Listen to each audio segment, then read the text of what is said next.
Intro. This is getting done. I am so sick of these intros. Can we just do the episodes? Okay. This is Mark and Pete, Dream Warriors 81, Outsider with Jared Leto. Yep. Available now on Netflix. We're going to just hit that music. Boom. And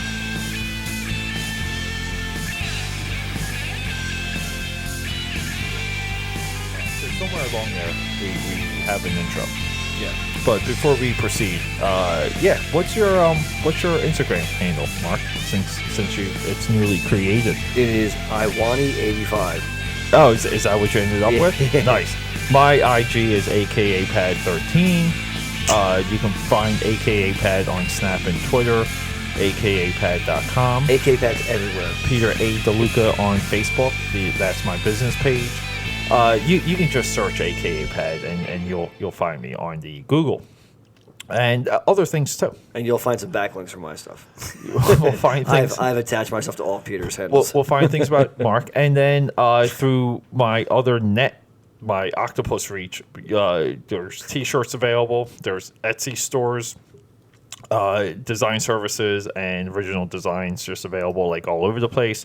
But we're here talking about a movie, you and I. Oh, my God. We were like really into this movie. Dude, I mean, I was actually pleasantly impressed. Yeah.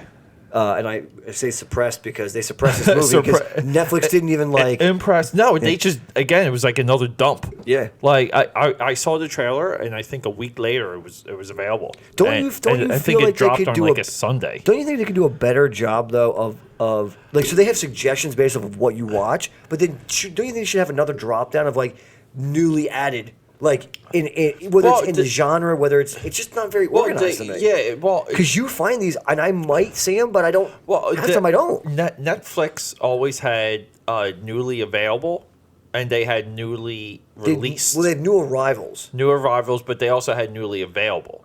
So at one point it was two, and it was hard to figure out like why what was what. Yeah. What, and it just seems like now, like for whatever reason, like everything you're saying. It just makes me believe that, they kind of, like, I just want to say, it feels like they know what they're doing with the way how people are just, like, I think people like discovering things on Netflix, and I think that's a part of the fun. Do you think, so to compare it to something that people probably know a lot or feel a lot more common is when you turn on the television not looking for anything to watch and you're surfing through. Exactly. And you're like, all this movie's on. You weren't sitting down to rent it. But because it's on, right, and that's what they're trying to create, that user experience within Netflix. Yeah, and that's a very interesting, that's a nuanced point, and it's true because it's very similar to my criticism of like when Google tried to launch Google Glass, which was their it was like an eyepiece. The sunglasses. Yeah, and essentially in their promo video, they had someone going through the grocery store, looking at product and putting it in their car, and the glasses were calculating the cost. Oh, so that's pretty... Yeah. Now, like, see, like, your reaction is probably what their reaction was. It's like, hey, this is... That's pretty badass, yeah. It's convenient. It takes away the guesswork. Like, all these things we see people doing in the grocery store. But they didn't anticipate for that promo, and this is why I thought it was a complete failure, and part of Google Glass not connecting with people because, that promo ran everywhere. Yeah. It's that there's something to the experience of going through the grocery store and discovering things. Yeah. And adding them to your cart and pretty much being surprised when the total comes up, but you're so excited about what's in the cart, you pay. Yeah. And it interrupts that experience. And I think Netflix is like, so the correlation is very similar to what you just deduced with Netflix. Yeah. Which is the discovery of flipping through the television trumps, like, it defeated, like, that user action defeated smart television. Like, smart TVs were supposed to take over. They came and went. Yeah. Because the experience of discovering things while flipping is far greater than anything. And I think Netflix plays with that. Yeah. Because, like, even for this, we just sat down, boom, like, put it on. The Joker's in the Yakuza movie, like, we're watching this. Yeah. Okay. And I was super shocked when that paradox, the Cloverfield paradox. Remember when we were watching the Super Bowl and they ran that, and I'm like, yo, because I was telling you, it was like there was just a huge bidding war for that Yeah. movie. Who was going to get it? Yeah. I didn't even know that movie dropped that night. Yeah. So they won the bidding war like a couple days before. Yep. Did the Super Bowl commercial like a few days later, And then dropped the movie. and then dumped it after the Super Bowl, and because on my YouTube, because I follow a couple like movie guys, they did reviews of it like that quick, and I'm like, how they doing? Like what? Where'd they get it? Like, how did they get to it that quick? And it was available. So that day at work, I actually kind of was a little naughty. I started the movie. I had to watch it. What days aren't you naughty at work, Pete? Almost every day. Yeah, that's more of a rarity that you're not naughty than when Follow you are. Follow me, aka Pad13 on the IG to see what I'm doing during work hours. Between the alleged work hours of 9 to 5. Hey, it's a contract. It's a salary. We're done with this conversation. Tasks are completed for wages, and there's no question about it. Real quick, so to like kind of sum up this movie, I think movies of this nature are simple. Yeah. Right? Like it's not a complex story. No. It's a American We called a couple things out, like who was going to be the traitor, and who was going to get double crossed, who was going to die. I think we're getting quite good at this. I've had a knack for people get really annoyed. What's it going to be? What's it going to be like when we're watching Infinity War and we're just going to be like in Dream Warriors mode while we're watching Infinity War? Because we were kind of like that too during Black Panther. Yeah. We were kind of calling things out. Yeah. We were, dude, we're gonna get so lit for Infinity War. We were like, he's going to die. Like Claw's going to die. It's like, yeah, he's dead. He's dying. They're killing Creed. Creed's dying in this movie. No, they can't kill him. Like they're doing too much. No, he's dying. But dude, it was spoiler warning. Yeah, after the fact. Whoopsie. Hashtag after the fact. But yeah, so like this hashtag BPanther. This is a very skillful movie. Yeah. A simple plot. Yeah. The whole movie's kind of simplistic, but there's just subtle nuances to the movie that make it really good. Violence. Oh, yeah. The use of violence. Oh, yeah. Very graphic. The experience. Very graphic. There were times where you got squeamish. I had to look away. I can't. Yeah. I just can't handle it. And bonus for this movie, he got some sexy Asian. Yeah, dude, she was like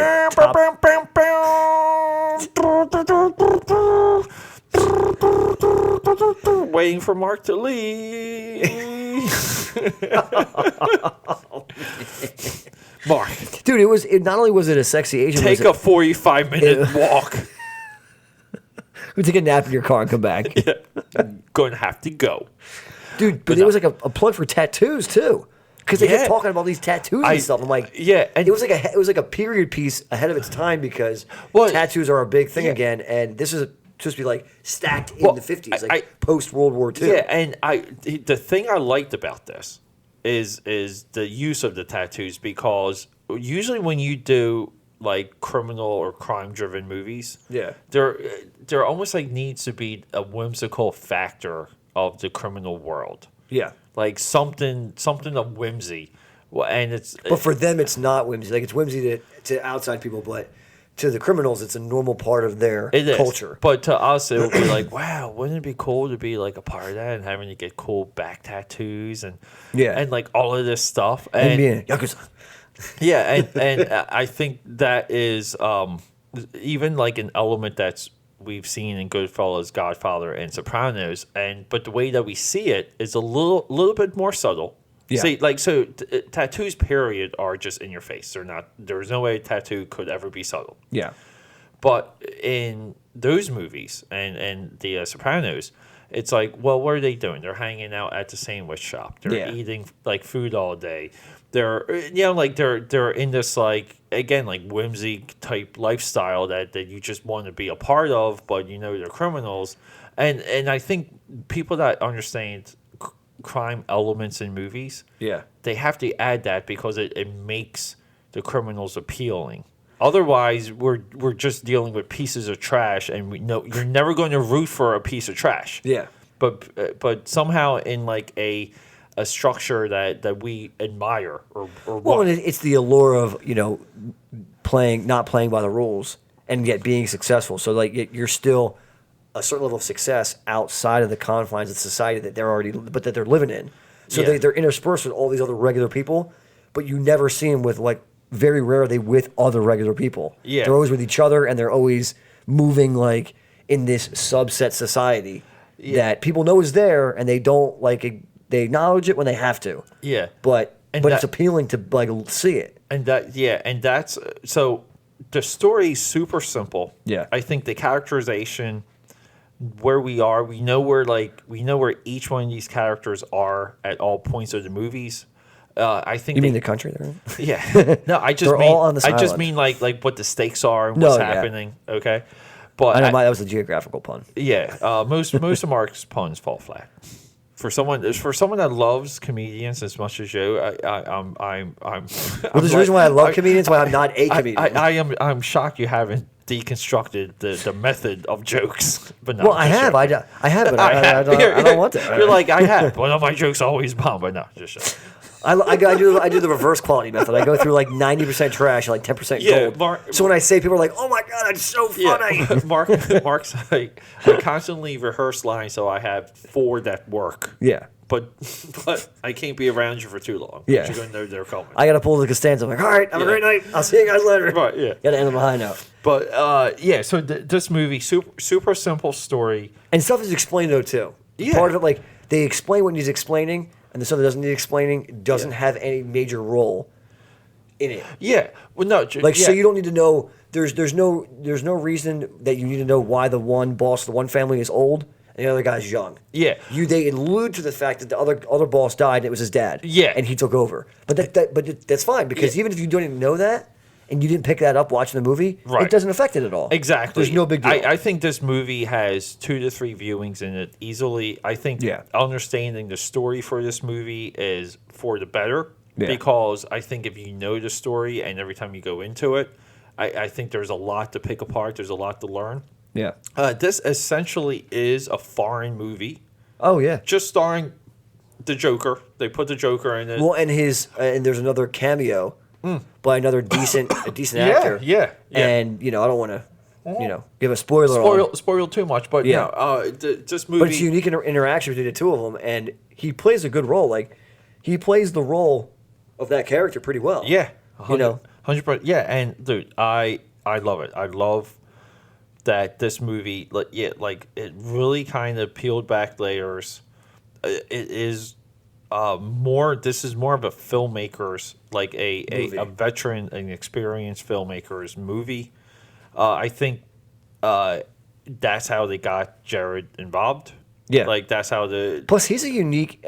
Something about him. There's just a unique. Just as a person, I can't see him having many relaxed, cavalier conversations. Yeah, like with other actors. Like the relationship between Jason Bateman and Ryan Reynolds is crazy comedic. Yeah, and then Jake Gyllenhaal and Ryan Reynolds is even crazier. I can't see him being like those guys. It might still be available on Netflix. There's a documentary about 30 Seconds of Mars. Yeah, his rock band, which his brother's a part of.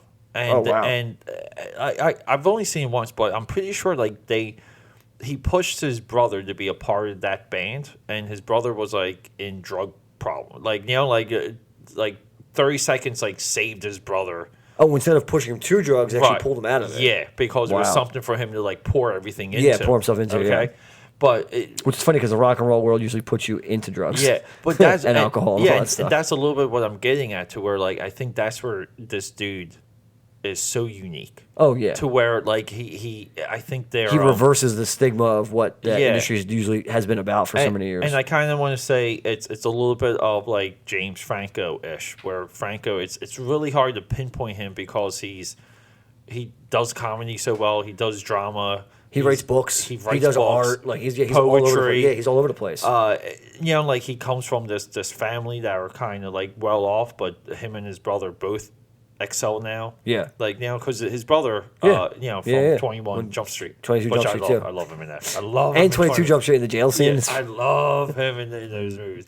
But yeah, and it's just and I think we are of that age to where these personalities, these talents emerge, and it's it's not up to you to pinpoint them. You just accept them for like what they're doing and what's in front of you from like what they're presenting. Yeah. And dude, but Jared Leto and like James Franco, they're the outliers in their industry. Yeah. They are the outliers But because you don't get a lot of other guys doing the same thing. Like the only person I can think of that I know there's more than one, but like for example, David Duchovny from X-Files, guy graduated from like MIT. He's literally a genius. He could have actually worked for the FBI if he wanted to. Like, right. Yeah. He did. It's funny. Like he could have been in the position that he actually played on the show.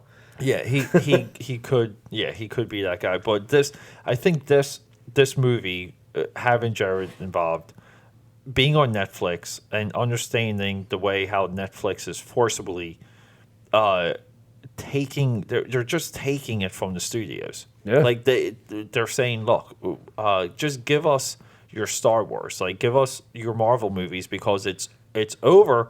And look, their nearest It's over. Their nearest competitor is going to be Disney. Yeah. Okay. And Disney is 2+ years out from doing anything. Of merit, you mean? Like anything of merit, like so that wasn't already close to being put out. Finished. What Disney's going to have to do when they launch their streaming app, okay, like the app service, and the purchase of Fox, huge help because Fox owned the stake in Hulu. Yeah. So now Disney has its arms around Hulu. Yeah. Okay. But here's the thing: they're going to have to launch however they redo Hulu, like they reskin it, redo the guts. Yeah. Okay. Add Disney content. Okay. They're going to have to launch whatever they do with a Star Wars series that's exclusive to that platform. You don't think there's anything else that can carry that kind of weight to get an audience into it? I think that's look. CBS did it. They launched with a Star Trek Discovery. Like now, they launched with a new Star Trek show. Yeah. They launched their and it worked. Star Trek is great if you have the rights, but it's Star Wars.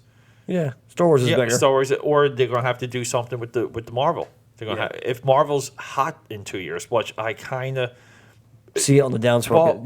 Downstroke at that point. What's gonna happen after Infinity War? I don't you're not gonna bust this nut any better. Like this is the best nut you got, and we waited 10 years for it. So give it to my face. Yeah. The money shot. Yeah. The money shot. In the face. In the face. I would love it post Infinity War if they just were like, hey, we're not connecting as much as we used to. We're just going to do movies. Like, we're just going to put out awesome superhero movies. Yeah. And give everyone a break. Yep. Give everyone a break. And then maybe, like, after a few of them, they maybe have a couple cameos from the surviving. And start the rebuild. Yeah. Yeah. Yep.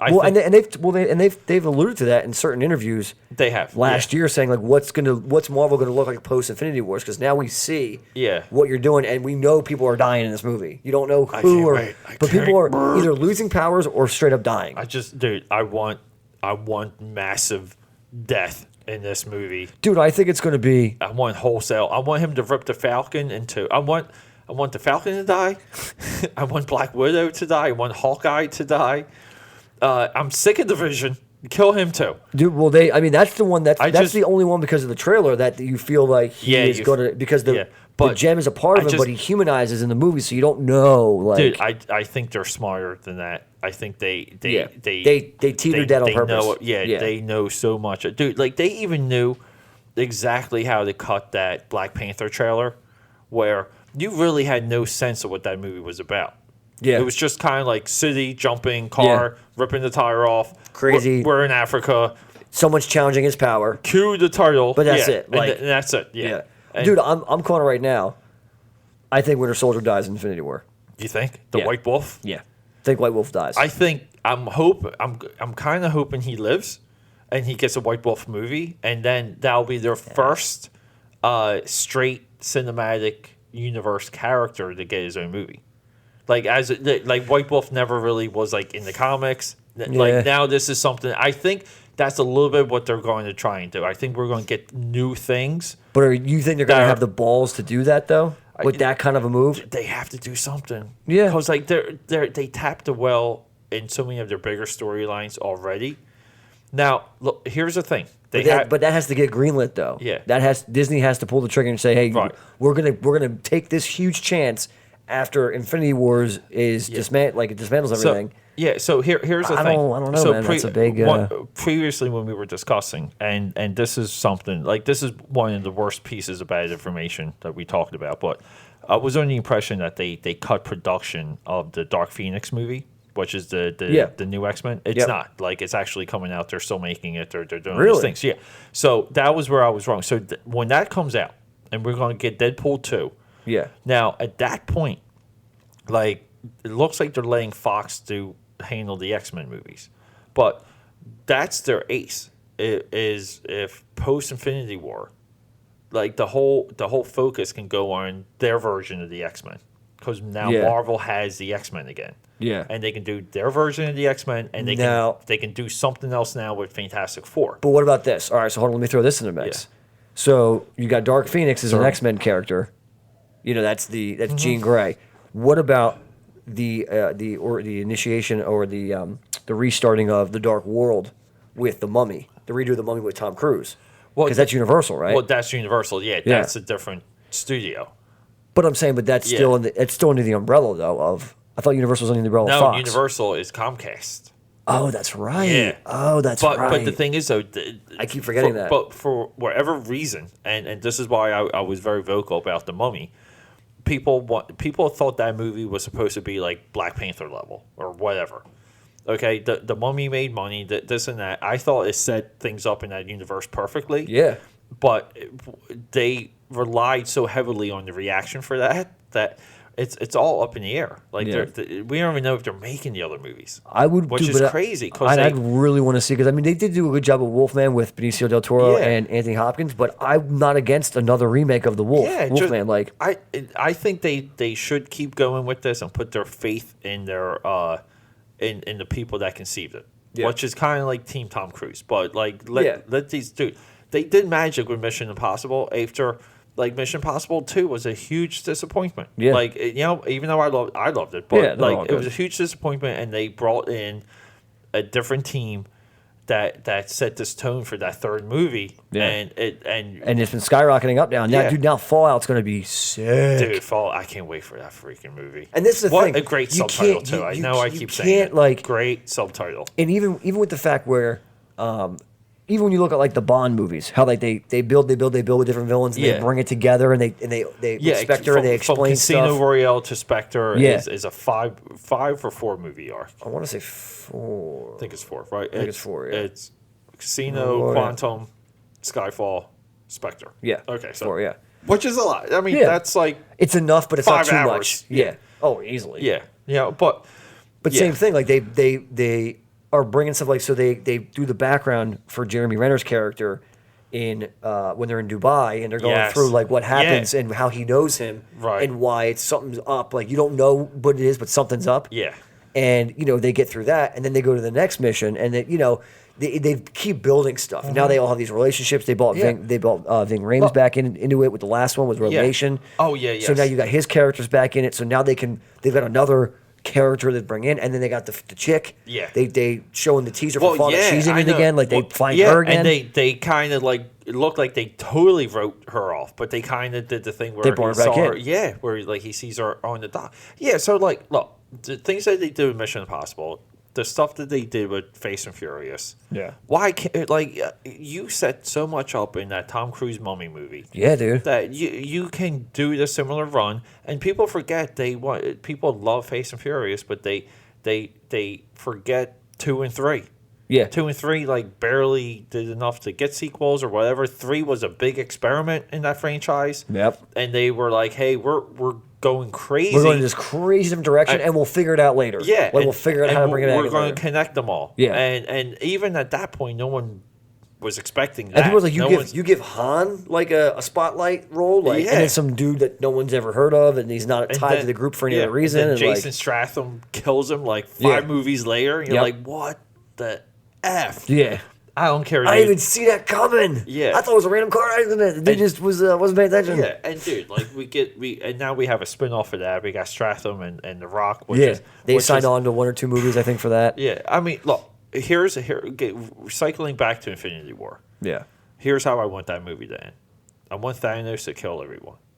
I want the credits to roll.